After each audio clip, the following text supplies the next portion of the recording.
Hello guys, आप लोग कैसे हैं। उम्मीद करता हूँ कि आप लोग अच्छे होंगे। फिजिक्स में हीट उष्मा के सेट नंबर 4 के प्रश्न संख्या 61 से 80 को हम यहाँ डिस्कस करने वाले हैं। आइए इन प्रश्नों को देखते हैं और इनका अध्ययन करते हैं। प्रश्न संख्या 61, विद्युत केतली में पानी गर्म होता है संवहन के कारण। प्रश्न संख्या 61 का ऑप्शन नंबर बी। प्रश्न संख्या 62, सूर्य की उष्मा पृथ्वी पर निम्नलिखित में से किस प्रकार के संचरण माध्यम से आती है। विकिरण। प्रश्न संख्या 62 का ऑप्शन नंबर बी। प्रश्न संख्या 63, उष्मा के हस्तांतरण की किस विधि में माध्यम के कण गति नहीं करते, कौन सी है। विकिरण। प्रश्न संख्या 63 का ऑप्शन नंबर सी।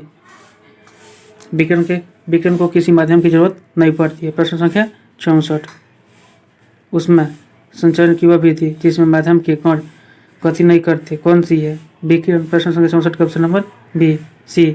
प्रश्न संख्या 65, निम्नलिखित में से कौन उष्मा का सर्वोच्च चालक है। जल, पारा, लकड़ी, चमड़ा। इसमें सबसे अधिक सर्वोच्च चालक कौन है। पारा। प्रश्न संख्या 65 का ऑप्शन नंबर बी। प्रश्न संख्या 66, चांदी की ऊष्मीय चालकता तांबे की ऊष्मीय चालकता की अपेक्षा अधिक होती है। प्रश्न संख्या 66 का ऑप्शन नंबर बी।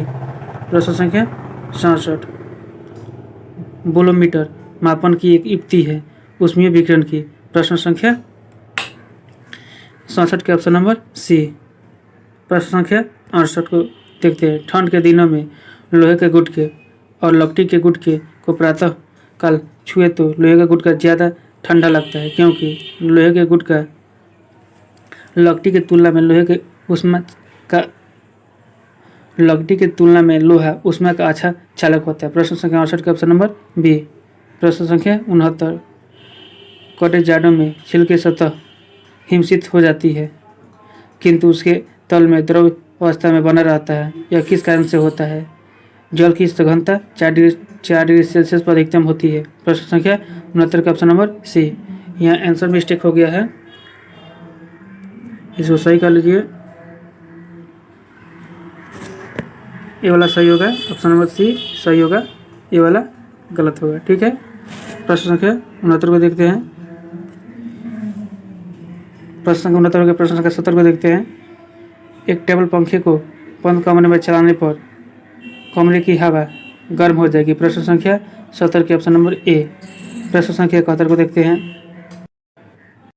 प्रश्न संख्या 71, कमरे में रखे हुए रेफ्रिजरेटर के दरवाजे खुले छोड़ दिए जाए तो कमरा धीरे धीरे गर्म हो जाएगा। प्रश्न संख्या 71 का ऑप्शन नंबर सी।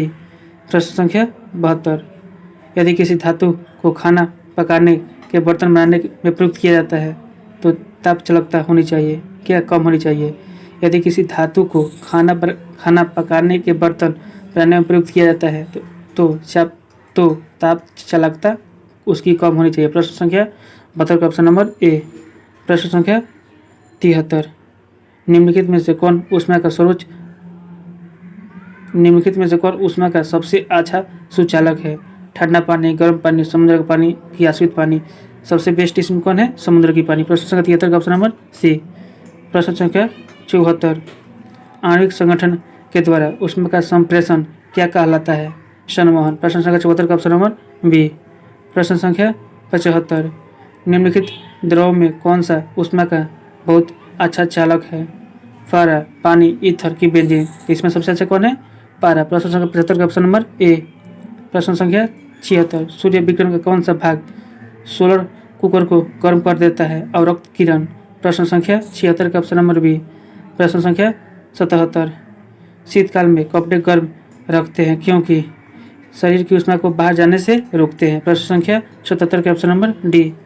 प्रश्न संख्या 78, धूप से बचने के लिए छाते में रंग संयोजन में से कौन सा सबसे उचित है, ऊपर सफ़ेद नीचे काला। प्रश्न संख्या 78 का ऑप्शन नंबर बी। प्रश्न संख्या 79, अफ्रीका के काली त्वचा वाला व्यक्ति ब्रिटेन के सफ़ेद त्वचा वाला व्यक्ति की तुलना में अधिक गर्मी महसूस करता है क्योंकि काले रंग सभी रंगों को अवशोषित कर लेता है, वही सफ़ेद प्रकाश को प्रवर्तित करता है, इसलिए। प्रश्न संख्या 79 का ऑप्शन नंबर ए। प्रश्न संख्या 80, सुबह का सूरज इतना गर्म नहीं होता है जितना दोपहर का क्योंकि सुबह के समय सूरज की किरणों को अंतरिक्ष में अधिक दूरी तय करनी पड़ती है, इसीलिए प्रश्न संख्या 80 का ऑप्शन नंबर डी। हेलो दोस्त, आप लोगों को वीडियो कैसा लगा? वीडियो अच्छा लगता है तो वीडियो को लाइक करिए, चैनल को सब्सक्राइब करिए, साथ ही साथ कमेंट भी करिए। वीडियो देखने के लिए आप लोगों को बहुत बहुत धन्यवाद। Thank you.